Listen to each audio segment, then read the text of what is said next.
GTA 5 is an interesting form of racing with a lot of aspects which differ from normal racing games.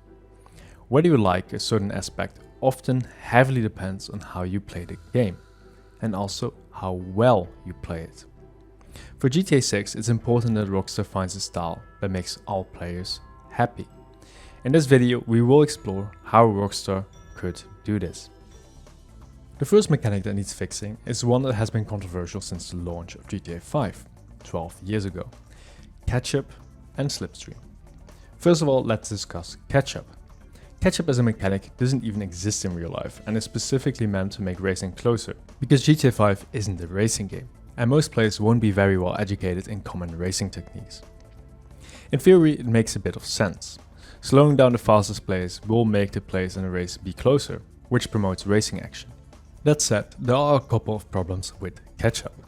First of all, it doesn't promote improvement. You know how most popular games have a competitive or ranking mechanic? This is because people like getting better.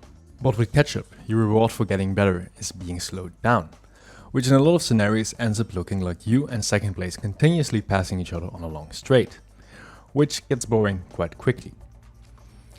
The second problem with Catchup is, well, that it's boring. The scenario of not being able to pull away after an overtake is exactly this. There's no point in passing because afterwards you'll just get past anyway. And even if you manage to get in front with a gap from the start, you'll race at the lowest speed, which will feel slower, and then your reward for finishing this slow race is to get past on the final straight. So we can conclude Catchup isn't an amazing mechanic. And this is also what Rockstar concluded a couple of years ago when they introduced new Catchup modes: Low Advanced, Medium Advanced, High Advanced and Boosted. These are somewhat of an improvement, but they still have their flaws. Essentially, the low, medium, high Catchup ones affect more people than the regular Catchup. The regular Catchup only affects 3 people, the advanced ones affect, well, depending on which one, a lot more. So there will be less of a speed difference between, well, first and second, for example, which could work, though I prefer Boosted mode. Boosted mode essentially does the opposite of Catchup. It makes everyone except first place faster. I like this system more because first place can still race at the normal speed and enjoy it, while the others still get a bit of an advantage to catch up. On top of that, because of the increased speed, the players behind can't drive normally. They have to use more skill to navigate the track at its highest speed. By no means is this a perfect or fair system, but if Rockstar wants to keep a system that brings the racing pack closer together, I'd opt for the boosted Catchup mode, since it's the most enjoyable for everyone involved. Fixing slipstream, however, is quite a lot easier. Right now the mechanic is super strong, and that's the only problem really. Slipstream is a realistic mechanic, they just need to make it a tiny bit weaker and boom, it's perfect. Ghosting exists in GTA 5. But only in limited forms. We have ghosting for the whole race, which honestly is just glorified hot lapping and very boring in public lobbies. Then we have start ghosting, where cars are ghosted for the first couple of seconds to avoid massive start crashes.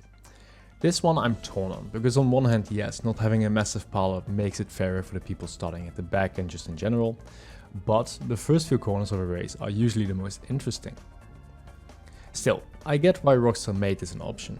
Due to the large amount of rammers and inexperienced players, crashes are quite common in GTA racing. Instead, I think another ghosting system could work well. Other racing games already have ghosting systems that are like, oh, this car is hitting this car too fast, so we ghost it just before. Which is fair and good. Even so, I don't think this should be the default option, because sometimes you need that comedic relief of someone absolutely demolishing another car out of a corner. For that reason, I recommend 2 things. First, an optional speed difference ghosting, like I just discussed. And secondly, a ghosting penalty system. So how would this work? Let's say you have like 3 lives in a race. The first 3 times you hit someone, nothing happens. But after the 3rd time, if you hit someone with a big speed difference, you automatically ghost.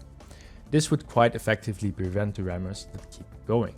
Because let's face it, yes, getting rammed once or twice can be funny, but after that it just becomes annoying. Track design. although not the most important aspect, as custom tracks will most certainly be a thing. It would be nice to see some tracks featuring no long straights and more focus on grip and driver skill.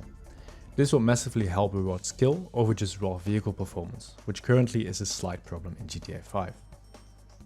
Now that hardware has gotten better and the map has gotten bigger, it's very plausible that more vehicles will have higher top speeds. We already see this in GTA 5 with the addition of HSW vehicles. With this higher top speed overall, car balancing will be very important as some cars could easily be dominant. At the same time, high top speeds create the opportunity to make balancing easier, since Rockstar can give a slower car better handling or acceleration while doing the opposite for a faster car. My concern is that GTA can't only balance for racing because of other gameplay aspects, especially at launch. What do I mean by this? I mean that feeling you get when you see that specific fast car driving in story mode. Fortunately, this is easily overcome since later update cars won't be in story mode traffic, and it's not damaging for them to have 2 or 3 top cars per class. However, I'm not sure they'll nail this aspect, as GTA 5 recent updates haven't had great balancing. Multiple classes have quite OP vehicles. We can always hope they improve this though. The driving mechanics of GTA 5 are very interesting, as I've shown in a lot of previous videos. That's why I'm torn on whether it's a good or bad thing for GTA 6 to have similar mechanics. On one hand, mechanics like curb boosting, brake boosting and short shifting give GTA 5 racing an interesting layer that rewards players who put in the time to learn it. On the other hand, I don't know if a steep learning curve and big skill gap is good for GTA 6. In other games like Rainbow Six Siege, the steep learning curve makes it interesting for players to grind and learn, and the ranked system allows people to still have fun without constantly losing. GTA 5 doesn't have something like ranked, which leads to scenarios where some players keep getting dominated. Also, GTA racing isn't as competitive. Public lobbies are mostly filled with, let's say, bronze and copper level players, if we keep the Rainbow Six reference going. When I join, I'm like platinum or emerald, let's say, so I'm already lapping 5 to 20 seconds faster. If someone even better joins, let's compare them to diamond or champion players, they dominate me and lap another 2 seconds faster.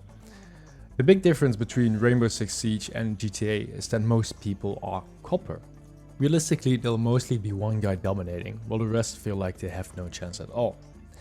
This is a difficult problem for GTA 6 to fix, as it isn't meant to be a racing game and a ranked mode probably wouldn't be too popular. Maybe something like a voluntary ranked system could work. For example, let's have 5 or 10 racing clubs, where players can choose to search within those clubs. That way you decide whether you want to race the best or not. It might be smart to keep this optional though, otherwise players could abuse it and force easy lobbies.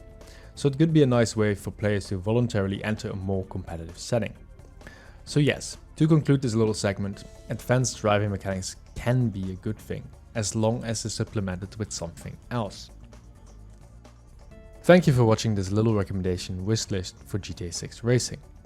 If you have some wishes for GTA 6 Racing, leave them down below in the comments.